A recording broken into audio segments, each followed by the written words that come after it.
Kami dari kelompok 3 Pancasila akan menjelaskan kasus pelanggaran etik yang dilakukan oleh perusahaan Uber pada tahun 2016. Saya Ayatullah Rastianingrum dengan NIM L02230005. Saya Berliana Siva Maharani dengan NIM L02230007. Saya Muhammad Riza Zaidan dengan NIM L02230031. Saya Piero Muharaja Anantara dengan NIM L02230035. Saya Regina Aurania Safir dengan NIM L02230037. Selanjutnya ada kronologi kejadian, yaitu peretas berhasil menembus sistem Uber dan memperoleh data pribadi sebanyak 57 juta data yang meliputi 50 juta data pengguna dan 7 juta data mitra pengemudi, termasuk nomor SIM mereka. Lalu untuk data pengguna yang berhasil diretas adalah nama asli, alamat email, dan nomor telepon. Lalu kejadian selanjutnya adalah manajemen menutup rapat kejadian peretasan data di Uber. Direktur Keamanan Digital saat itu, Joe Sullivan, tidak melaporkan kejadian ini ke publik. Sebaliknya, Sullivan membayar peretas sebesar $100.000 untuk menghapus data yang berhasil diakses oleh peretas dan menjaga kerahasiaan kejadian ini dari publik. Lalu apa saja sih langkah-langkah yang dilakukan Uber? Yang pertama, Uber memecat Joe Sullivan dan Wakil Direktur Bidang Keamanan Uber. Yang kedua, Uber mengungkapkan insiden ini ke publik setahun setelah kejadian peretasan tersebut, yaitu pada 21 November 2017.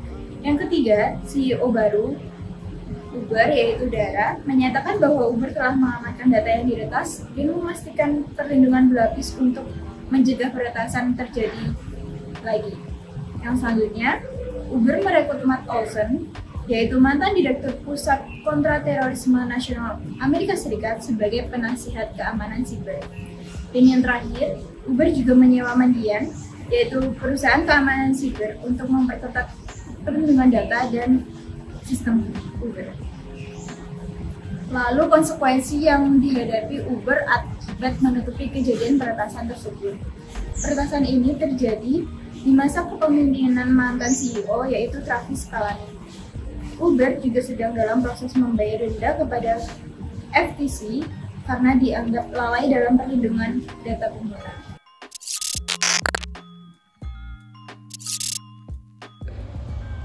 Untuk selanjutnya kita masuk ke dalam kode etik data science, yang mana rule pertama itu adalah terminologi itu sendiri atau istilah-istilah dalam data science. Data science itu sendiri adalah bidang yang melibatkan penciptaan, pemrosesan, dan juga analisis data dalam berbagai bentuk seperti tulisan, numerik, ataupun sensor.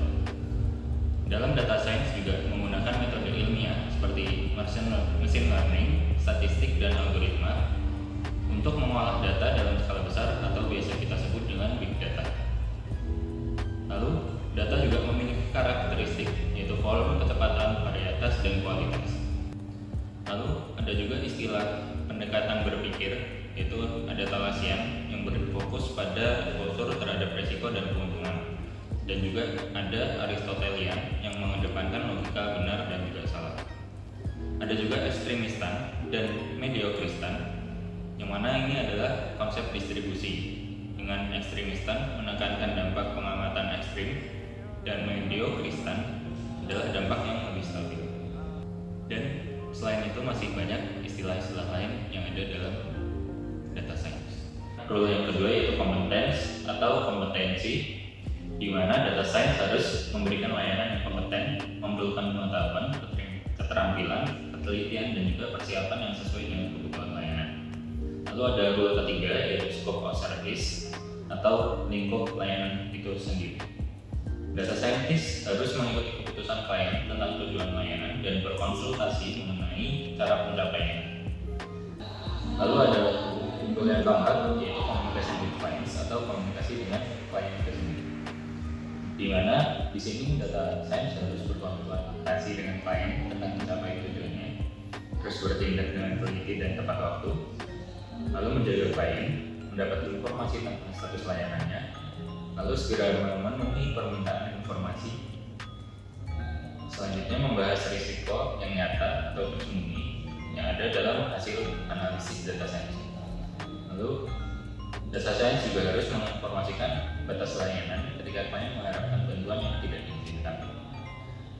Data scientist juga harus menjelaskan hasil layanan data science agar klien dapat membuat keputusan yang tepat. Kode etik nomor 5, confidential information atau informasi rahasia. Di sini data scientist harus melindungi informasi rahasia klien dari akses atau pengungkapan yang tidak sah. Hanya mengungkapkannya saja jika klien memberikan izin atau ada alasan hukum yang mendesak. Misalnya, untuk mencegah kejahatan atau bahaya serius. Informasi harus tetap dijaga bahkan setelah hubungan kerja berakhir. Kode etik nomor 6, conflict of interest atau konflik kepentingan. Di sini data scientist tidak boleh bekerja untuk klien baru jika layanan tersebut bisa bertentangan dengan kepentingan klien lain, kecuali jika semua pihak yang terlibat memahami situasinya dan memberikan persetujuan tertulis. Lalu kode etik nomor 7 yaitu duties to prospective client atau tugas terhadap klien potensial. Di sini data scientist harus menjaga informasi yang diperoleh dari klien potensial. Meskipun tidak berlanjut ke hubungan kerja, data scientist juga tidak boleh menerima klien baru yang memiliki kepentingan yang bertentangan dengan klien potensial ini, kecuali dengan izin atau tindakan pencegahan tertentu. Kode etik nomor 8, data science evidence, quality of data and quality of evidence. Kode etik nomor 8 ini menjelaskan bahwa data scientist harus menjaga integritas, kualitas data, dan bukti ilmiah dalam praktik data science agar tidak menyesatkan klien atau pihak yang berkepentingan. Beberapa poin utama dari kode etik ini meliputi transparansi dan kejujuran, penilaian kualitas data dan bukti, pencegahan penyalahgunaan data, larangan memanipulasi data dan penipuan data, dan replikasi dan verifikasi.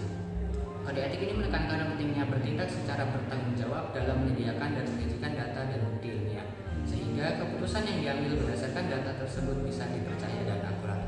Dan yang terakhir, kode etik nomor 9 yaitu misconduct atau pelanggaran. Di sini data scientist dianggap melakukan pelanggaran jika mereka melanggar kode etik, terlibat dalam aktivitas kriminal terkait layanan mereka, atau menggunakan data untuk memanipulasi pemahaman publik secara salah.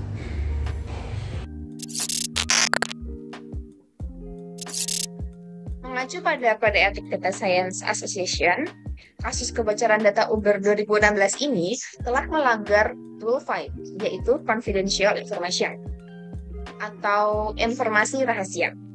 Pada aturan tersebut dituliskan bahwa data science secara profesional memiliki tugas untuk melindungi semua informasi rahasia, apapun bentuk atau formatnya. Dalam kasus ini, Uber gagal melindungi data 57 pengguna dan pengemudi. Hal ini menunjukkan juga bahwa Uber gagal memenuhi tanggung jawab dasarnya terhadap kerahasiaan informasi.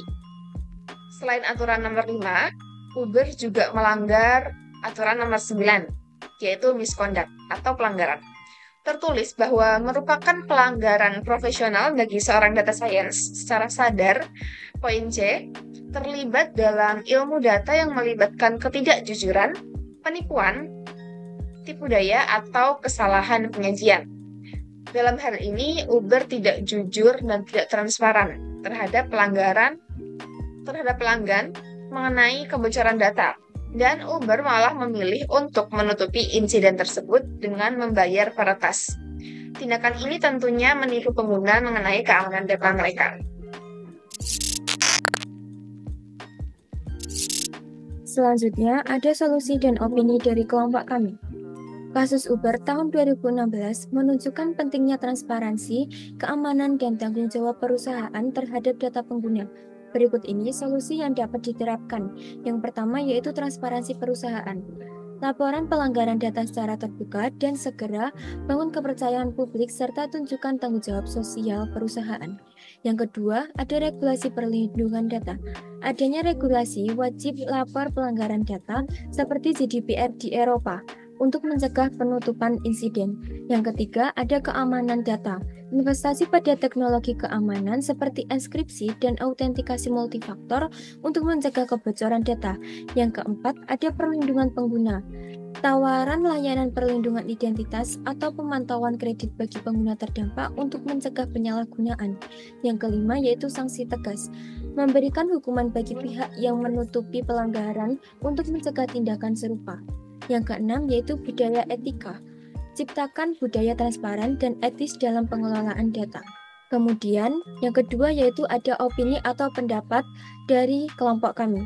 Kasus Uber tahun 2016 menjadi pelajaran penting tentang betapa buruknya dampak dari penutupi pelanggaran data terhadap reputasi perusahaan. Masyarakat memiliki hak untuk mengetahui jika data mereka berada dalam resiko, dan perusahaan memiliki tanggung jawab untuk mengelola insiden tersebut secara transparan dan bertanggung jawab. Menyembunyikan pelanggaran data tidak hanya mengorbankan kepercayaan publik, tetapi juga membuka peluang untuk penyalahgunaan data lebih lanjut oleh pihak-pihak yang tidak bertanggung jawab. Dengan menerapkan solusi serta opini ini, diharapkan perusahaan lain bisa belajar dari kasus Uber dan mengutamakan transparansi serta keamanan data sebagai bentuk penghargaan terhadap pengguna mereka. Cukup sekian penjelasan dari kelompok kami Mengenai kasus Uber tahun 2016. Kurang dan lebihnya kami mohon maaf. Terima kasih sudah menyaksikan dan sampai jumpa.